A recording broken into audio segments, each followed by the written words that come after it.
Салтанат Лайв жобасының кезекті шығарылымы. Танымал әнші болатынымды мен кішкентай кезімнен бастап білген. 5 жылдай бір көрінбей кеттіңіз ел алдына. Сол түсірілімге келе жатқан кезде мен өз аварияға түстім. Болашақ жарыңыздың қандай болғанын қалайсыз? Намаздасыз ғой? Трейдингпен айналысам. Трейдинг. Бүгін Иван Дорнның концерті болады, бірақ біз ол концертке бармай сіз өнер көрсететін концертті таңдадық. Sherry Lady деген бар ғой, соны кішкентай кезімде айтқанмын да. Бүгін тағы айтпақшы концертте жұлдыздармен кездесеміз деді. Иә. Деп бізге уәде бердіңіз. Концерт алаңында тұрмыз. Қонаев жұртшылығынан сұрастырайық. Көршісі болғансыз. Болғанбыз. Арман Давлетияровпен жұмыс істедім деп айттыңыз, иә? Ол продюсерлердің арасындағы дүние. Сағына беремін алыстағанны.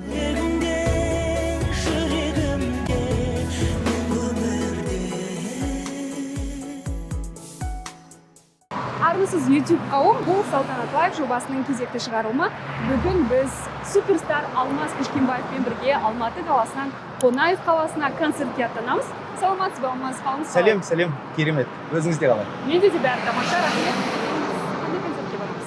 Қонаев қаласында өтетін Аспан фесттің кешінде өнер көрсетеміз. Ендеше кеттік.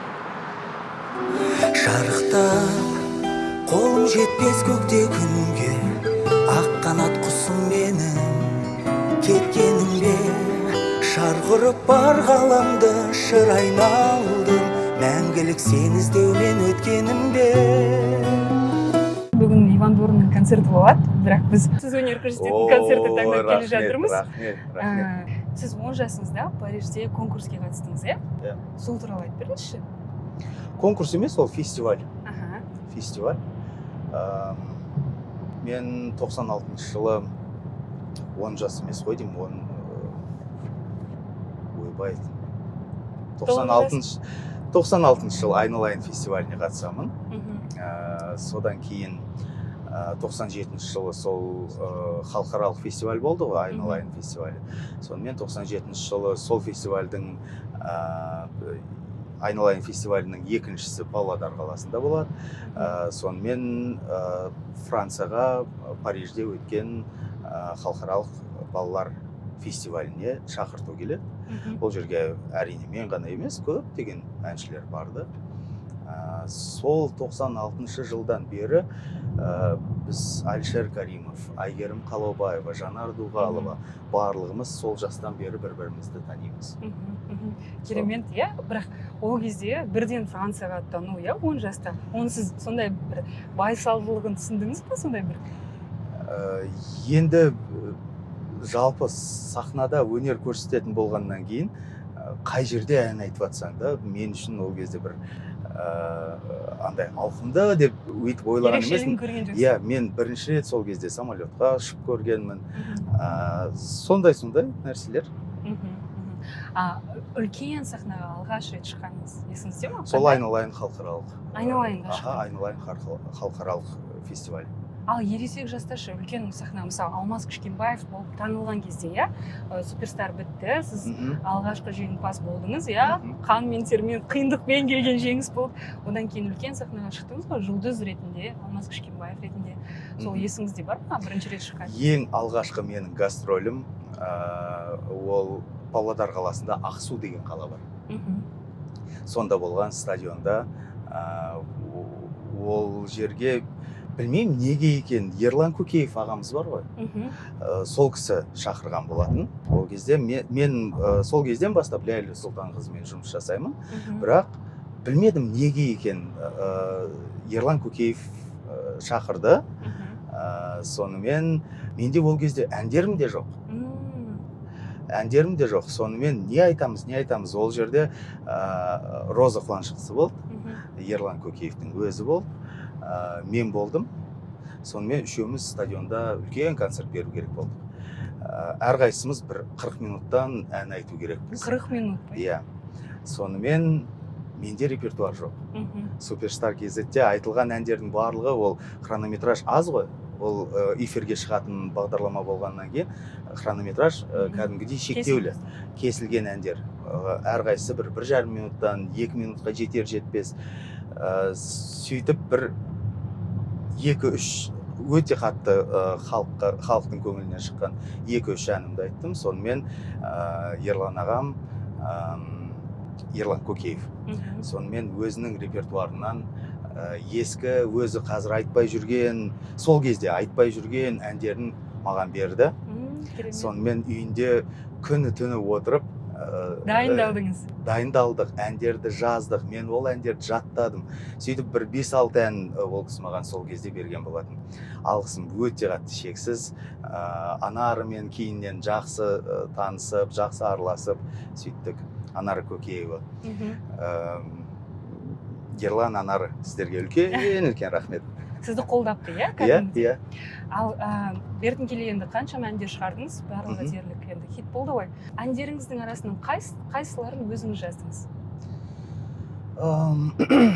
Мама, Асылым, Кең дала, Тыңдама, сосын тағы не еді? Виолем тобына Қазағым ай деген.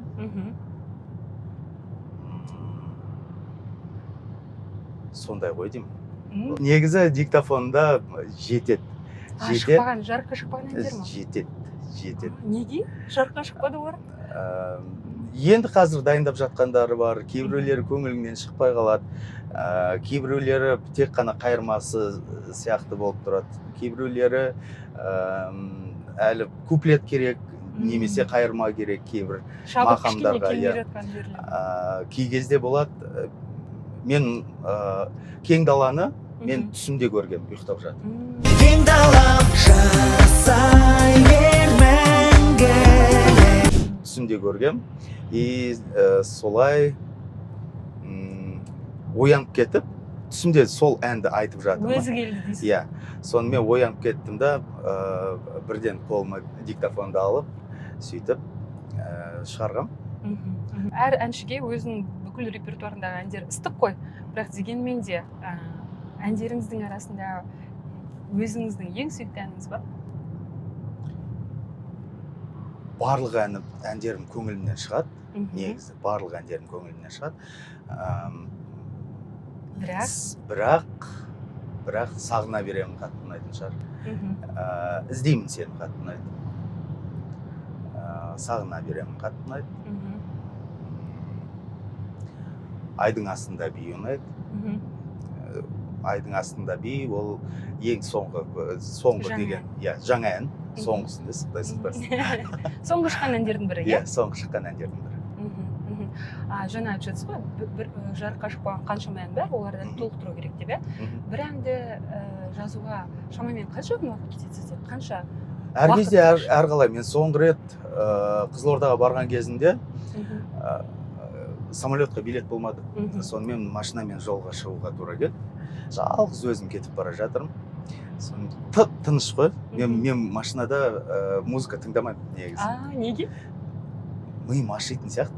Негізі машинамен ұзақ жолға аттандың өзі бір терапия сияқты ғой, бір ойлармен вот соны ұнайды маған. Сол ұнайды.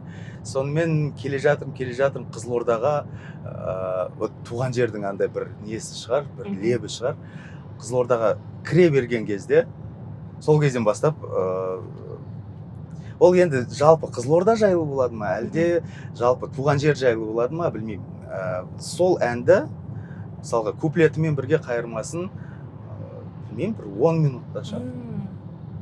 10 минутта. Бір әндер, бір айла, уақыт алса. Кей кезде болады, бір ән, мысалға, қайырмасы шықса, оның куплетіне ұзақ уақыт ойлану керек болады. Әр кезде әрқалай. Анау тиктоктағы техниканы қолданбайсыз ба? Қайырмасы шыққанын салып жіберіп, халыққа өрт жатса қалған шығар деген сияқты. Ол үшін студияға бару керек, ол да жақсы метод негізі. Ол да жақсы метод. Студияға бару керек, аранжировщикпен бірге отыру керек, өңдейтін адаммен. Сонымен мендегі бір енді қалай десем екен, минус шығар ол. Мендегі бір минус, мен сөз жазу білмеймін. Өзіңіздің әндеріңізді былай тыңдап жүретін кездер бар ма? Үйде қойып қойып немесе машинада? Енді шыққан әнді, жаңа әнді тыңдаймын. Көп тыңдаймын. Ал енді сіз көбіне барлық әндеріңіздер қазақ тілінде, иә? Мгм. Негізі енді кішкентай кезіңізден еліктеп өскен бір жұлдыздар бар шығар. Соның ішінде қазақстандық емес, дәл қазір шетелдік әншілерден кімдердің әндерін тыңдап өстіңіз және бүгінгі күні қандай шетелдік әншілерді тыңдайсыз, жақсы көресіз? Кішкентай кезімнен бастап мен шетелдік әншілерді тыңдадым деп айта алмаймын. Так, Modern Talking'ті тыңдағам. Классика. Сосын қайсы әні? Sherry, Sherry Lady деген бар ғой. Соны кішкентай кезімде айтқанмын да. Хиттар. Иә. Сол әнді даже айтқанмын да кішкентай кезімде. Бірақ қазір Суперстарға келген кезімде мен ағылшынша әндерді бірінші рет орындап шықтым ғой сол кезде. Ағылшын тілін білмеймін, орыс тілін білмеймін. Мен анам орыс тілінде жақсы сөйлейді да. Бірақ кішкентай кезінде жақсы сөйлейтін сияқты едім. Жаңағы конкурстарға барып, фестивальдерге қатысып сөйтіп жүрген кезінде. Кейін есейгеннен кейін ұмытып қалдым ба білмеймін. Суперстарға қатысқан кезінде кәдімгідей қиналатынмын орыс тілінен. Сонымен сол әйтеуір үйтіп орысша әндерді де, ағылшынша әндерді де орындайтын болдым. Ал енді қазір тыңдайтын әншілер өте көп қой. Boyz II Men'ді тыңдаймын. Stevie Wonder'ды тыңдаймын. Beyoncé'ны тыңдаймын. Celine Dion'ды тыңдаймын. Кім? Ariana Grande. Заманауи әншілерден. Заманауи әншілерден. Крис Браун ұнайды. Сондай. Шетелдік әншілер демекші, соңғы кезде шетелдік әншілердің келуі Қазақстанға жиілеп кетті, иә? Бұған сіздің әнші ретінде көзқарасыңыз қандай? Дамып жатыр ғой барлығы. Барлығы дамып жатыр. Ол деген аудиторияның сұрауы ғой. Аудиторияның сұранысы. Бірақ соған қарамастан қазақстандық әншілер стадион жинайды. Стадион жинайды, и мен кәдімгідей қуанамын.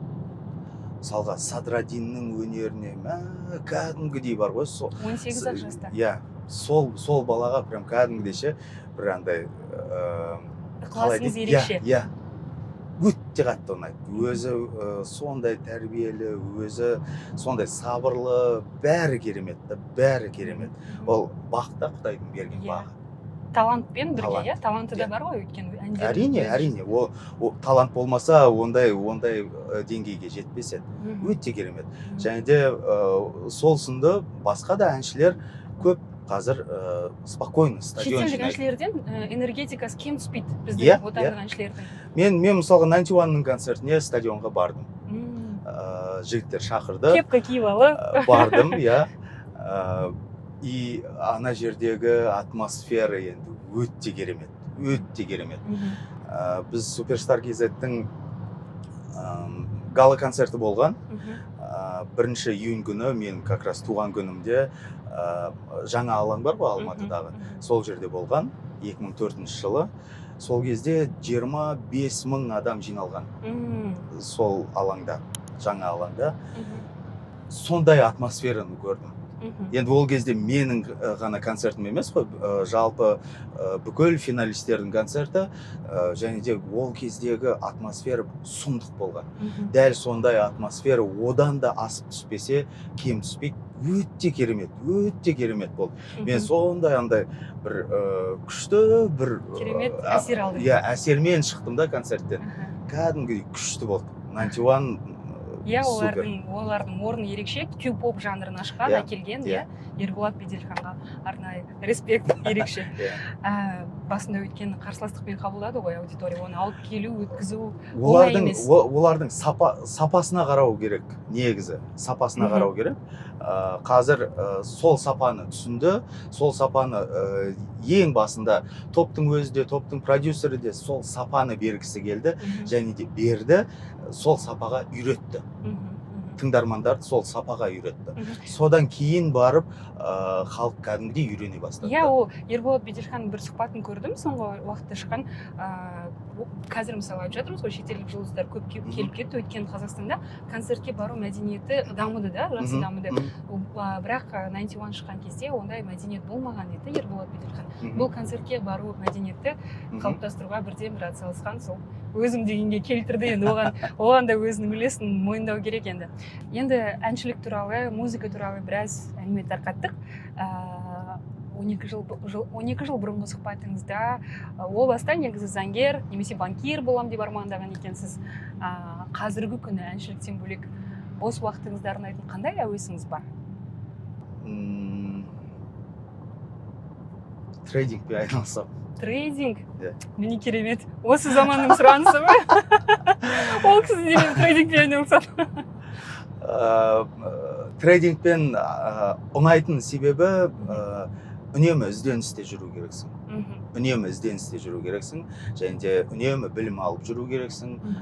Соны айтты. Енді соңғы сабақтарды мен мүлдем қолым тимей кетті. Қазір толыққанды айналысып жүрмін деп айта алмаймын, бірақ өзіме қатты ұнайтын бағыт сол. Иә, бүгінгі заманда жан-жақты болу керек қой, бір ғана мамандықпен жүріп қалуға болмайтын заман болып қалды. Иә. Оның үстіне карантин оны кәдімгідей барлығымызға дәлелдеді. Көрсетті.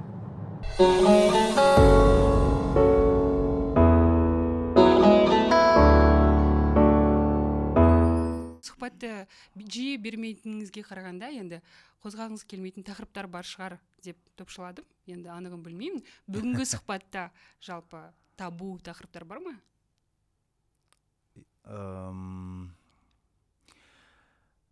Сұхбат барысында көреміз. Егерде жауап бергім келмейтін сұрақтар болатын болса, оны сізге өзім айтамын. Суперстарда, иә, жұлдызыңыз жағылып, Алмаз Кішкенбаев болып көпшілікке танылғаныңызға тұп-тура 20 жыл толды, иә? Қандай жаңалығыңызбен оралдыңыз? Шын мәнінде дәл қазір бір айтарлықтай үлкен инфоповод жасап жатқан жоқпыз. Егерде ондай инфоповодты күтіп жүретін болсақ, тағы да менің ойымша бір 5-6 жыл күту керек шығар. Сол себепті еш нәрсеге қарамайық, жұмысты бастай берейік деп шешім қабылдадық та. Соны бастап кеттік жұмысты. Ерлан мырза айтып жатыр ғой, директорыңыз уақыт жоқ, қазіргі күнде қарбалас деп. Иә, жұмыс өте көп. Мен жалпы творчествода пауза алғаныммен өнерге, сахнаға шығуды ешқашан доғарған емеспін. Мен тек қана интервьюге, қандай да бір съемкаларға, түсірілімдерге баруға өз-өзіме бір бармай жүргенмін. Қазір енді барлық түсірілімдерге барлығына барып жүрмін. Бірақ дегенмен де 5 жылдай бір көрінбей кеттіңіз, иә, ел алдына? Соны айтып отырмын ғой, ешқандай түсірілімдерге еш жерге барған жоқпын, бірақ сахнадан кеткен жоқпын. Мен ән айтып жүрдім, әндер сахнада концерттерге шығып жүрдім. Түсінікті. Суперстарды жеңгеннен кейін Жүргенов атындағы өнер академиясына кішкене балыңыз жетпей тұрса да, Ерке Есмахан екеуіңізді өткізіп жіберген екен, иә? Сұхбатыңызда айтыпсыз. Сол танымалдылықтың арқасында тағы да басқа да қандай жеңілдіктер болды сізде? Болып келе жатыр. Ондай жеңілдіктер өте көп болады. Ол енді менің өнерімді бағалағандығы деп есептеймін өз басым. Ол танымалдылық үшін емес, өнерді бағалағандық деп қабылдаймын оны. Көптеген жерде көре салып өздерінің бір көмектерін көрсетсем деп тұрады адамдар. Сыйлағандық қой. Сол. Қандай жеңілдіктер? Қызығын айтып беріңізші, немесе есіңізде қалған? Жол полициясы өте көп жібере салады. Мен енді жол ережесін ешқашан бұзбаймын, бұзып айдаған емеспін. Бірақ әйтеуір енді тоқтататын кездер болады ғой. Сондай кезде бірден жібере салады. Тағы да басқа көп. Майда жедел. Жақсы. Енді жаңа айтып жатсыз ғой, мен өнерден кеткен жоқпын, проекттерге қатыспасам да ән шырқап жүрмін деп.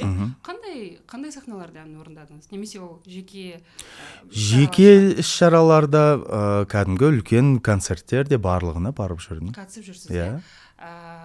жыл бұрын Аманат Асханға сұхбат берген екенсіз.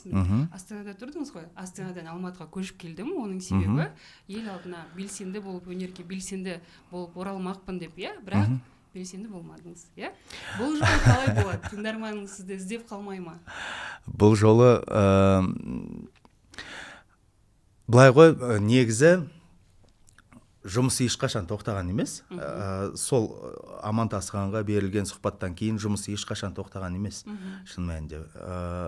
Жалпы жұмыс жасау процесі өте андай қарқынды дамып жатыр да.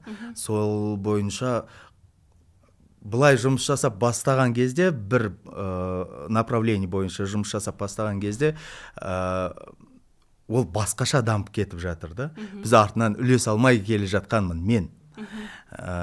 Жоспарлар өзгеріп кетіп жатыр ма? Иә. Сонымен қазір енді Ерланмен бірге бірігіп жұмыс жасап жатырмыз, барлығы өзінің орнында, керемет. Осыдан түптіра 1 жыл бұрын әзіл-сықақ жобасында болыпсыз, ютубтағы интеллигентный ху деген қараушының. Сол кезде сіз айттыңыз 5 жылдай, тіпті қазірдің өзінде хит болатында, елге өтетіндей ән тумай жатыр деп ше. Оған сені қиын сияқты да, хит тумай жатыр деген, ол қалай? Ол тыңдарманның қалауы ғой. Ол тыңдарманның қалауы. Ол хит туындау деген мен арнайы осы хит шығарайын деп ешкім шығармайды. Ол біріншіден Құдайдың берген бағы, біріншіден. Екіншіден ол тыңдарманның таңдауы. Ол мен қолымда тұрған дүние емес қой. Мен қолымда болатын болса, мына әнім де хит деп айтар едім да. Мүмкін өтіріктен әрбір сұхбатқа барған кезімде менің мына әнім де хит деп айта алмаймын ғой. Егер де хит болмаса, ол қалай оны хит деп. Жас әншілермен фиттер болады депсіз, биыл? Кімдермен жазып үлгердіңіз? Оны айта алмаймын. Құпия. Бірақ жазып қойдыңыз. Жоспарлап жатырмыз. Сахнадан жаңа көпшіліктің алдынан көрінбей кету себебіңіз әртүрлі басылымдарда, әртүрлі жазады, әртүрлі сайттарда. Бір жағы салмақтан дейді, бір жағы жеке отбасылық жағдайға дейді. Негізгі себеп қандай? Ол бәрібір тыңдарманыңызды толғандыратын сұрақ. Барлық нәрсе. Бүгін сұхбатқа көзілдір киіп кепсіз, осыдан алдыңғы сұхбатта да көзілдір киіп отырған екенсіз. Қандай себебі бар? Ешқандай себеп жоқ, айтарлықтай. Өзіме ыңғайлы. Ыңғайлы. Көзілдірікті шешіп отыра алмайсыз ба? Маған ыңғайлы көзілдірік. Хорошо, жақсы. Осы алдағы 2024-те сізде мерейтойлық концерт болады. Жоспарлап жатырмыз. Кішкене басын ашып айта аласыз ба? Қай кезде, кімдер болады? Жылдың соңына қарай деп жоспарлап жатырмыз. Ол енді көреміз. Әзірге нақты міне мынандай күні деп айта алмаймыз. Жалпы бүгінгі күні Алмас Күшкенбаевтың райдері қандай? Ол Ерланға қойылатын сұрақ. Айтарлықтай енді бір сұмдық үлкен бір райдер жоқ. Енді өзара талқылайды ма? Барлығы кәдімгі өмірдегі $10 миллион. Кәдімгі өмірдегі сұраныстар ғой, болды. Ол айтарлықтай андай бір аспандағы айды алып келіңдер маған дейтін еш нәрсе жоқ. Алматыда енді қазіргі таңда әсіресе жаз мезгілінде фестиваль өткізу мәдениеті жақсы қалыптасып келе жатыр ғой, жылдан жылға дамып келе жатыр. Қазір бізді мүмкін ивент саласындағы продюсерлер көретін шығар. Сондықтан сізді қорықпай шақыру үшін, сол үшін райдеріңізді сұрап жатқан ғой, бір аспандағы айды сұрамайды. Жоқ, ондай бір қатал еш нәрсе жоқ. Барлығы қол жетімді. Орынды, қол жетімді. Суперстарда осы Қайрат Түнтековпен, Айқын, басқалар бар, байланысып тұрасыз ба жалпы? Иә. Кімдермен байланысып тұрасыз? Барлығымен. Маған сіздің директорыңыз айтты, алдын хабарласқанда өз чаттарыңыз бар екен, суперстардан шыққан жылдар. Кімдер бар оның ішінде? Айқын бар, Әсем бар, Ирина Котлярова бар, Мақпал бар, Юлия Перейма бар. Ұмытып қалдым тағы. Сіздің басты қарсыласыңыз Роман Ким болды, Рома бар. Бар, араласып тұрасыз ба? Енді күнделікті хабарласып тұрамыз деп айта алмаймын. Күнделікті хабарласатындай оған бір себеп жоқ қой. Себебі әркімнің өзінің өмірі, әркімнің өзінің жұмысы бар. Қандай да бір қуанышты жағдайларда бір-бірімізді құттықтап араласып сөйтіп тұрамыз. Гүлнара Силбаева бар. Латвияда сіз 5 жұлдыз конкурсына қатыстыңыз, сол кезде Сочида. Сол кезде сізге шетелдік продюсерлерден ұсыныс түскен екен, бірге жұмыс істейік деп. Бірақ сіз Қазақстанда жұмыс істегім келеді деп бас тартқан екенсіз. Жоқ, Мәскеуде жұмыс істеу туралы, олай емес. Мен жұмыс жасадым ғой, Арман Давлетьяровпен жұмыс жасадым. Бас тартқан жоқсыз? Бас тартқан жоқпыз. Ол сол кездегі мен продюсерім Ләйла Сұлтанқызымен. Мен Арман Давлетьяровтың біздің арамызда келісім шарт болған емес. Ол кезде менде 2 продюсер болатын. Яғни Қазақстандағы продюсер Ләйла Сұлтанқызы қалай береді. Ресейде Арман Давлетьяров, яғни айтқанда Арман Давлетьяров пен Ләйла Сұлтанқызы екеуінің арасындағы келісім шарт болатын. Ресейлік продюсермен жұмыс істеген қандай екен? Ол масштаб бәрібір кішкене басқаша ғой. Масштаб басқаша, бірақ ол кезде біз ұзақ уақыт жұмыс жасаған жоқпыз. Жарты жыл ғой деймін. Жарты жыл бірге жұмыс атқардық. Бірнеше әндер жазылды. Сол жарты жылдың ішінде көптеген түсірілімдер бар, көптеген жобаларға қатысып үлгердім. Былайынша айтқанда, Ресейден мен Алматыға қайтып жатқан кезімде аэропортта сол жарты жылдық еңбек аэропортта көрініп жатты да. Адамдар келіп суретке түсіп, Ресейде?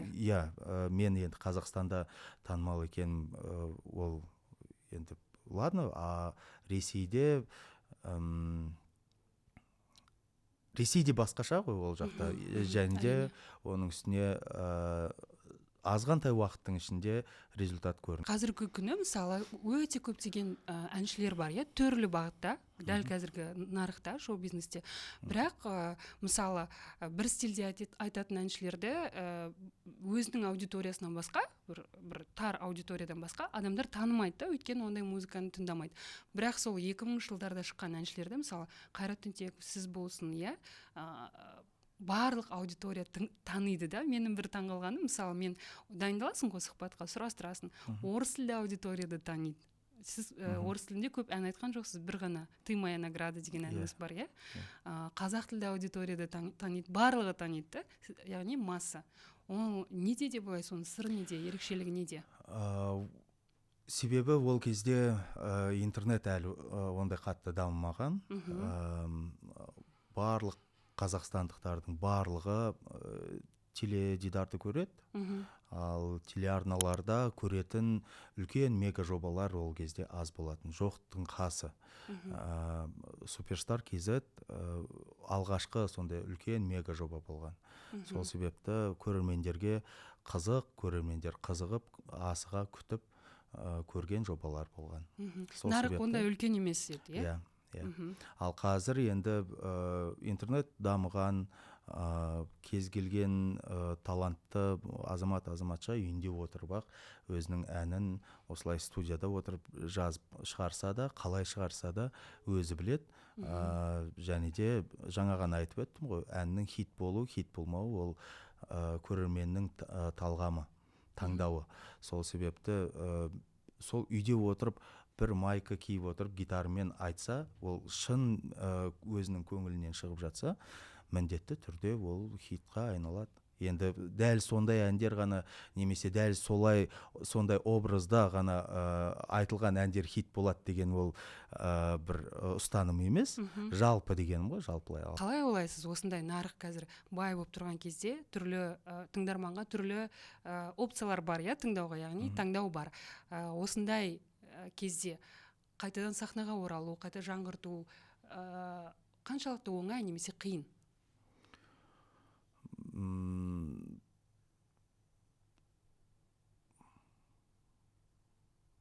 Осылай дамып тұрған кезде маған шығуға ма? Жалпы сізге болсын әртіс үшін?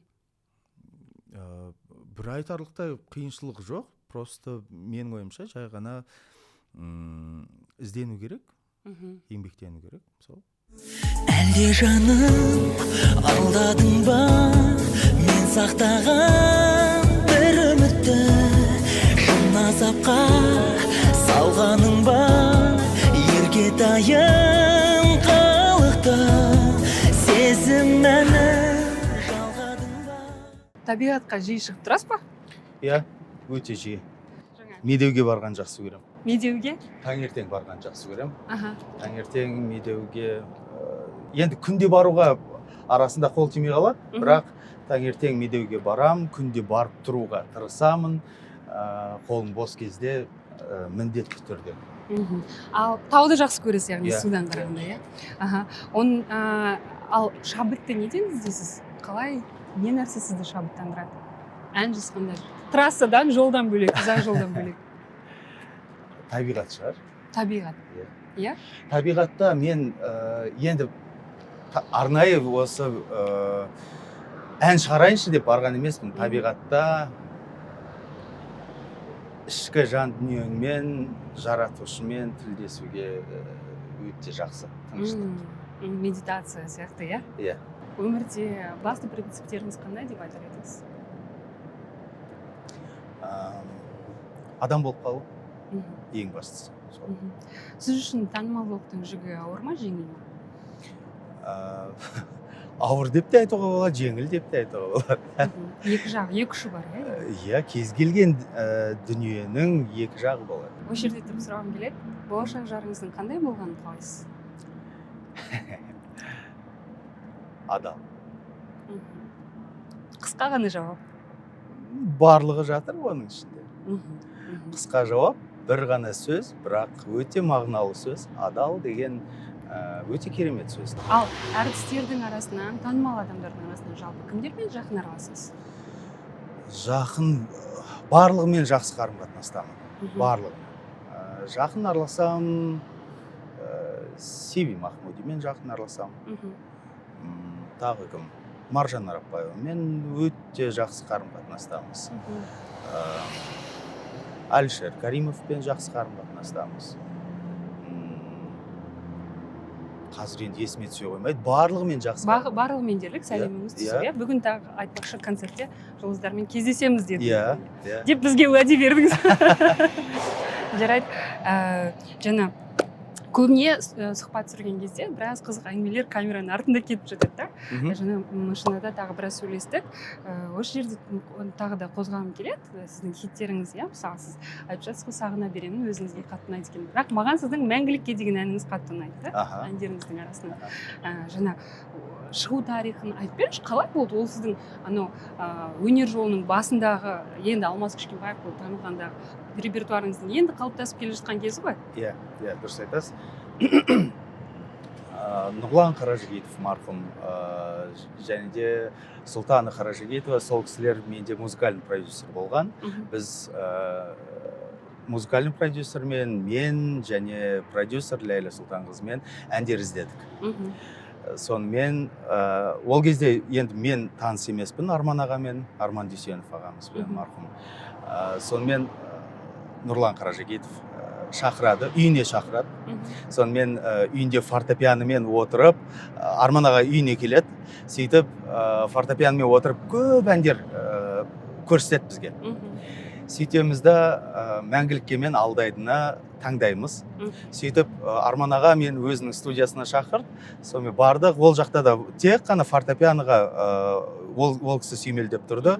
Мен сол жерде әнді жаттадым. Сөйтіп демосын дайын болды әннің. Сөйтіп продюсерге бердік. Продюсер демон тыңдады да, сонымен міне осымен бастаймыз деді. Сол кезден бастап. Өзіңізге ұнады ма? Әрине. Аранжировка дайын болған кезде мен білмеймін, бір өте керемет сезімде болдым. Себебі аранжировканың өзі ол кезде бір андай басқаша болған. Өзіме қатты ұнаған. Сіз жаңа айттыңыз, иә, мәңгілікке әніне түсірілген клип бүгінде танымал толық метр фильмдер түсіріп жүрген Асқар Ұзабаевтың режиссер ретінде алғашқы жұмысы. Оған дейін айта кетейін, оған дейін Марсель Сарағаш мен жарнамасына түскен болатынмын. Судың ол Махмұт ағаның, Сиви Махмудидің әкесінің, Махмұт ағаның енді үлкен бизнесі ғой. Сол бизнесте, сол Сарағаш суында мен жарнамалап рекламасына түскен болатынмын. Соны да Асқар Ұзабаев түсірді. Одан кейін Мәңгіліккенің бейнеклип есебінде Мәңгілікке алғашқы жұмысы, одан кейін Ты моя награданы түсірдік. Ты моя награда кинопленкаға түсірілген. Ол енді кәдімгідей үлкен қаражатқа алып келген жұмыс болған. Кәдімгідей үлкен қаражат. Оны проявкасы Москвада жасалып, одан кейін осында алып келеді, оны оцифровка жасап, оны сосын монтажы бар. Кәдімгідей үлкен қаражатқа түсірілген жұмыс болатын. Солардың барлығы Асқар Ұзабаевтың алғашқы енді бастап жатқан кезіндегі жұмыстары. Менің де алғашқы әнім, Асқардың да алғашқы жұмысы сондай. Сәтте тандем болып тұр ғой? Әрине.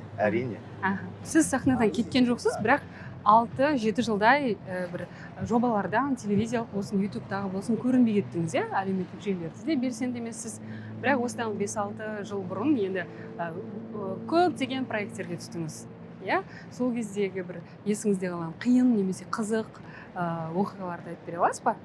Енді қазір Қапшағайға келіп тұрмыз ғой. Осы жерде айта кетейін, хабар арнасының особое задание ма, опасное задание ма бағдарламаның аты есімде жоқ. Осы Қапшағайда военкоматта түсірген болатынбыз. Бір апта ма, 10 күнде ма, сонда жаттық. Жатып түсірілім болды. Көктемнің кезі болатын. Бір қиын түсірілім болды. Сол түсірілімге келе жатқан кезде мен өз аварияға түстім, қаладан енді шыға берген кезде. Сонымен тағы не болды? Жаңағанда жер қазу керек, мен күрек ұстамаған адаммын ғой. Күрек ұстамаған? Қызылордада тұрып па? Мен күрек ұстайтындай уақытым да болған емес. Мен үнемі ән айту сондаймен жүрдім ғой. Сол себепті ағаларым бар оның үстіне. Сонымен андай қара жұмыс істетпеген маған ешқашан.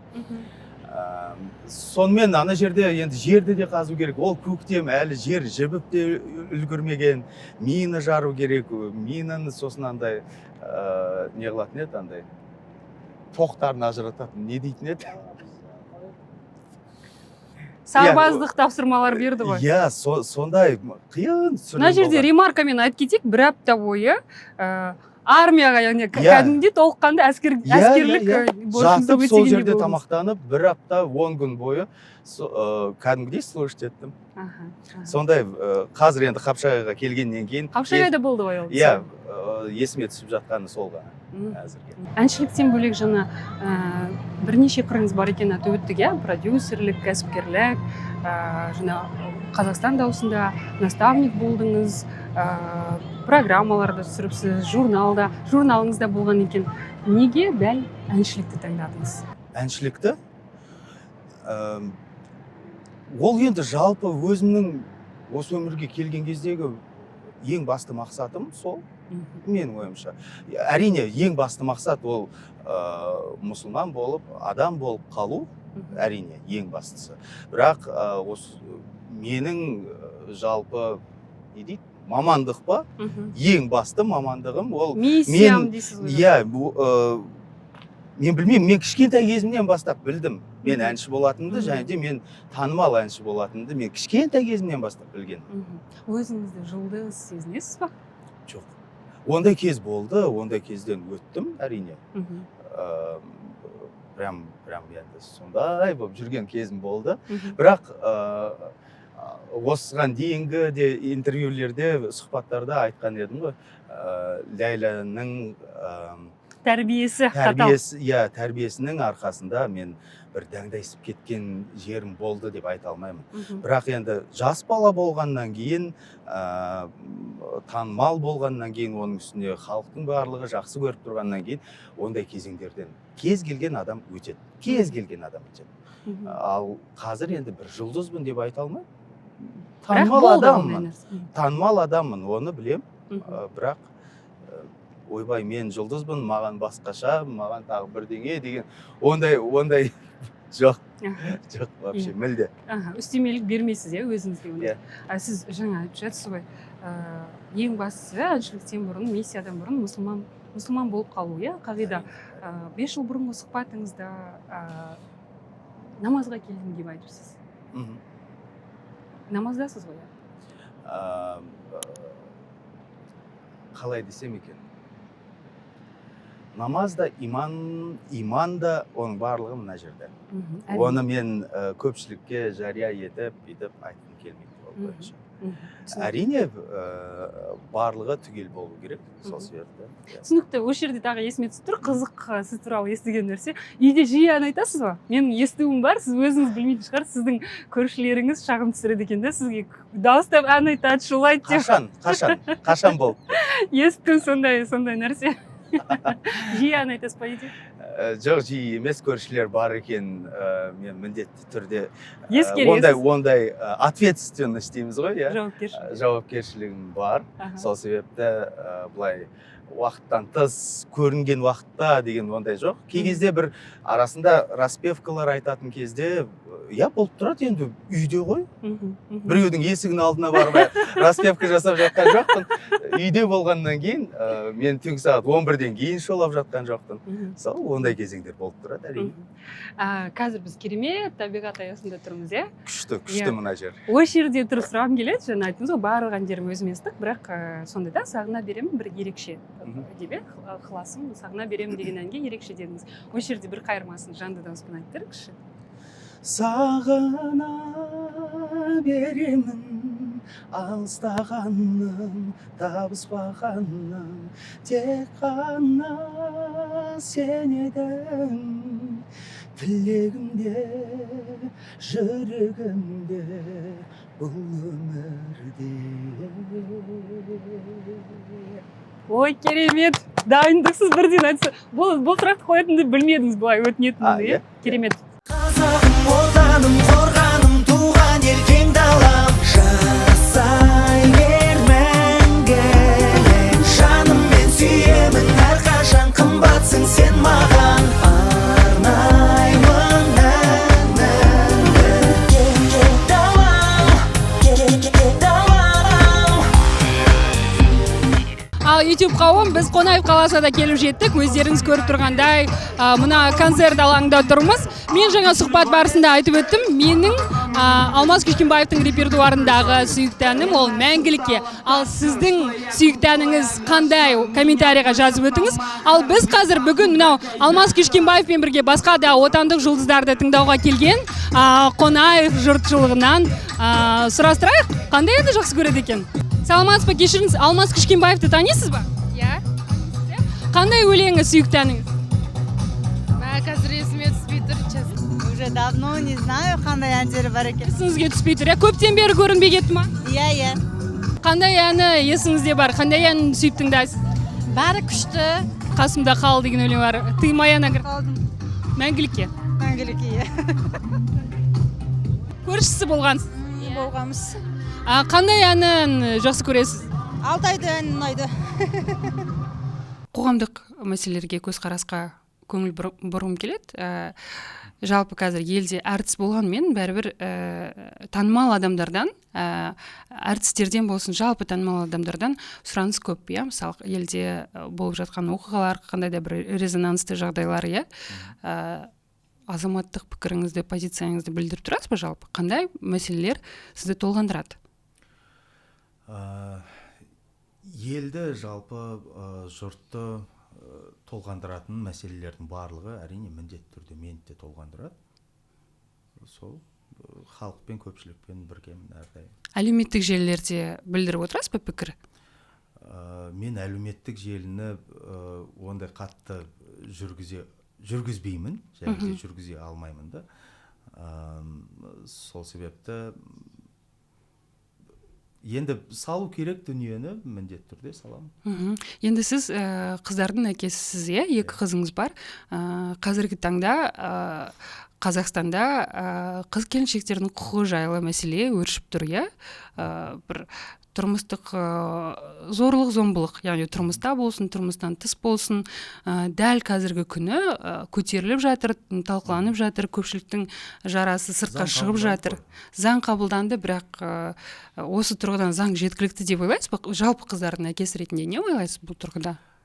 Заң қабылданды, енді барлығы заңды түрде болады. Әрине, ол өте жақсы, өте жақсы.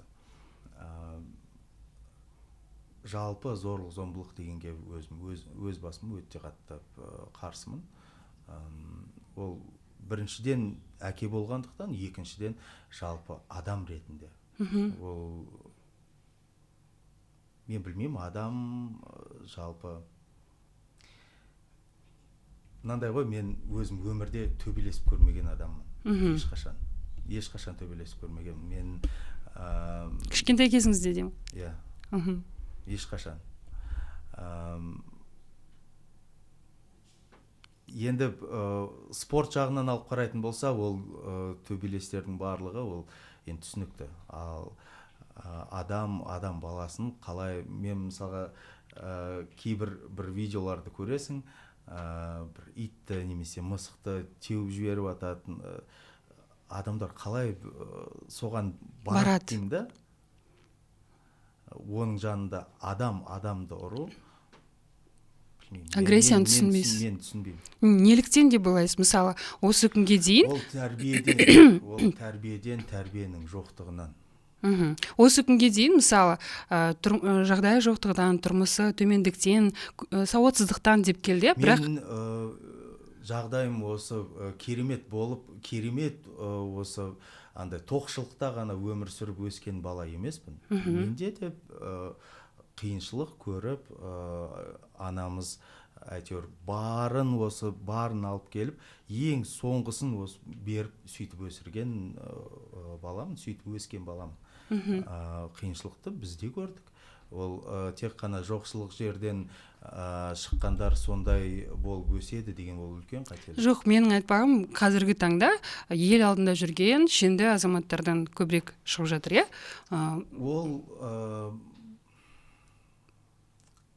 Ол сондай мансапты көтере алмағандықтан. Адам қандай да бір жағдай болмасын, қандай ситуация болмасын, адам болып қалу керек. Осыдан алдын Алдабай тобының солисі Шоқан Мұратұлымен де қозғаған болатынбыз осы мәселені. Ол кісі мынандай пікір білдірді. Қазақстанда жалпы матриархат дейді. Қазақстанда көпшілік балаларды, барлық дерлік отбасыларда аналар тәрбиелейді. Ал ер азаматтар, әкелер баланың тәрбиесіне қатыспайды. Яғни, сондықтан бізде өте әлсіз, ер азаматтарымыз сондықтан өте әлсіз деп айтады. Келсіз бе осы пікір?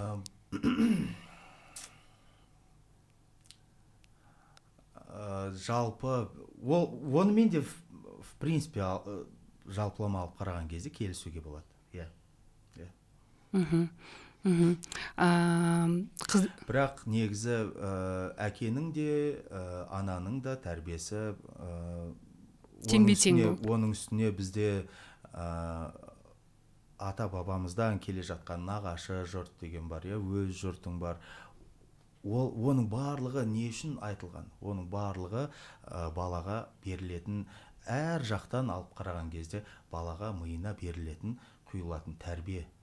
Бостан босқа емес, нағашы жұрт, өз жұрты, анасының тәрбиесі, әкесінің тәрбиесі, оның үстіне көршілермен жақсы бол деген, көршілермен де қалай сөйлесу керек, кіммен қалай сөйлесу керектігінің барлығы бізде негізі ата-бабамыздан келе жатқан.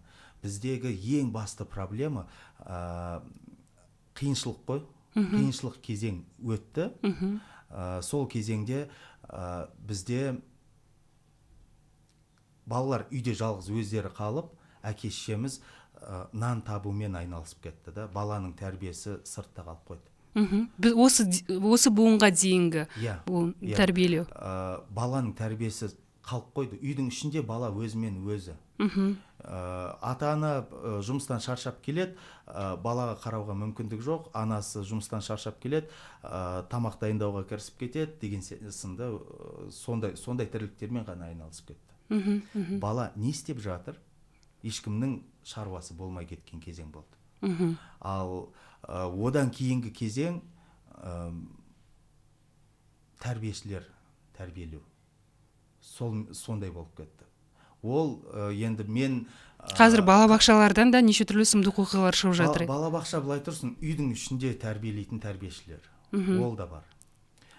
Мен өте көп ақша таба аламын, балаға қарайтын тәрбиешіні мен ала аламын деп сондай пікірде жүргендер де бар. Ол тәрбиешінің қандай құндылықтар беріп жатыр сенің балаңа білмейді. Қадағалаусыз дейсіз ғой. Өзіңіз балаға жұмыс жасау керек, нан табу керек, бірақ балаға мейлінше көбірек уақыт бөлу керек. Өзіңіз қыздарыңызды тәрбиелегенде не нәрсеге қаттырақ көңіл аударуға, назар аударуға тырысасыз? Мен ешқашан ұрыспаймын. Мен ешқашан дауыс көтермеймін, мен ешқашан ұрыспаймын. Дегенмен баршылықты да біледі, жоқшылықты да біледі. Жоқшылық дегенде енді Құдай сақтасын, жоқшылық емес, жоқ дегенді біледі. Жарқыраған аяң әсем болып шалқып жатса, шын сүйген пәк ғашық жандар бір-біріне жауап қатса. Алмас, бүгін қандай әндер орындайсыз? Ол қазір көресіздер. Сюрприз. Жаңа ән орындаймын, және де қалғандардың барлығы халықтың құлағындағы жүрген әндерімді орындаймын. Сахнаға шығатын кезде әлі күнге дейін қобалжисыз ба, немесе өзіңізге сенімдісіз? Әрине қобалжимын, әрине, иә.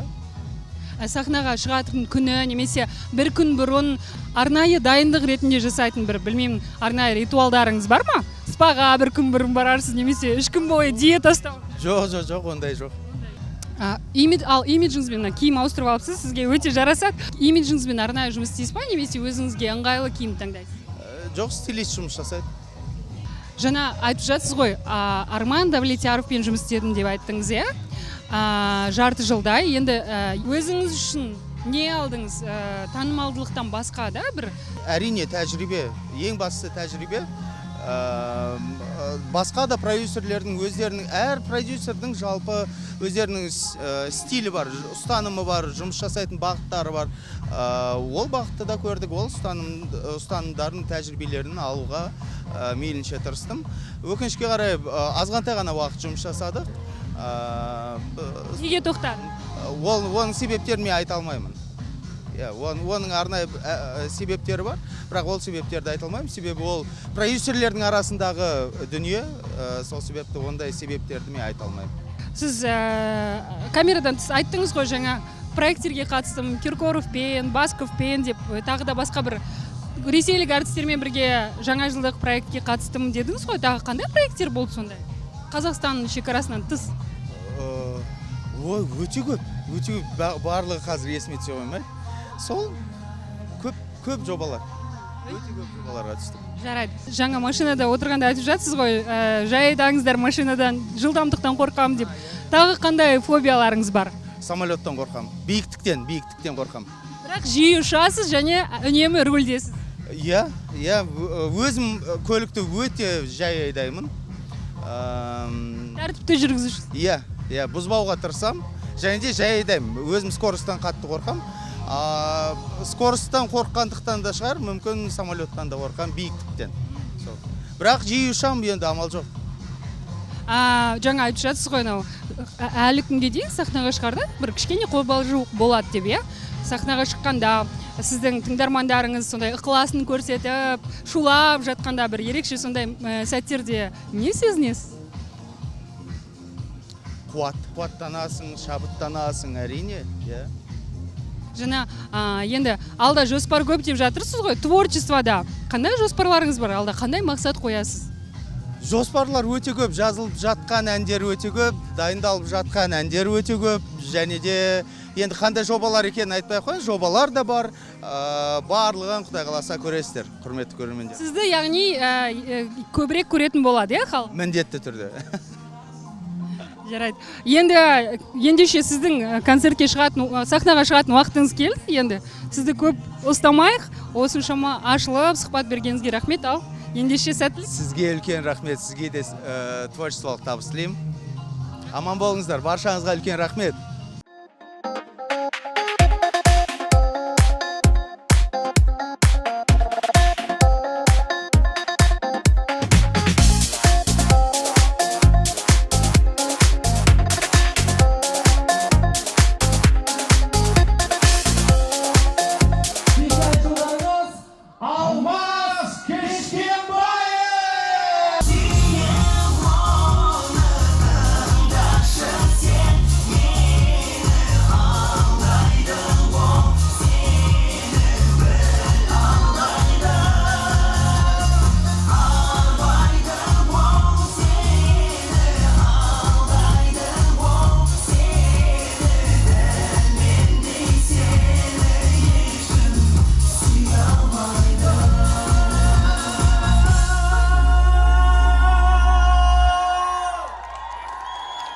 Сұхбаттың соңында сұрағым келеді, сізді енді біраз жылдан бері жоғалтып алып, сағынған, күтетін тыңдармандарыңызға қандай бір хабарлама, месседж айтасыз? 10 жылдап жоқ болып кетейін, ешқандай әндер шығармай жүрсем де, халықтың маған деген ықыласын мен бірден сол мезетте сезем. Мен хабарлаған кезде, как будто бір стадион тұрғандай да алдымда. Сондай шуммен қарсы алады да, әрдайым. И ол мен үшін халықтың ықыласы, халықтың маған деген ыстық пейілдері маған, білмеймін, мен сөзбен де айтып жеткізе алмаймын, барлығын жақсы көремін. Баршаңызға үлкен рахмет. Әрдайым аман болыңыздар. Ең бастысы еліміз, жеріміз аман болсын. Тек қана осындай жақсылықта, қуанышта жүздескенше. Алмас Кешкенбаев!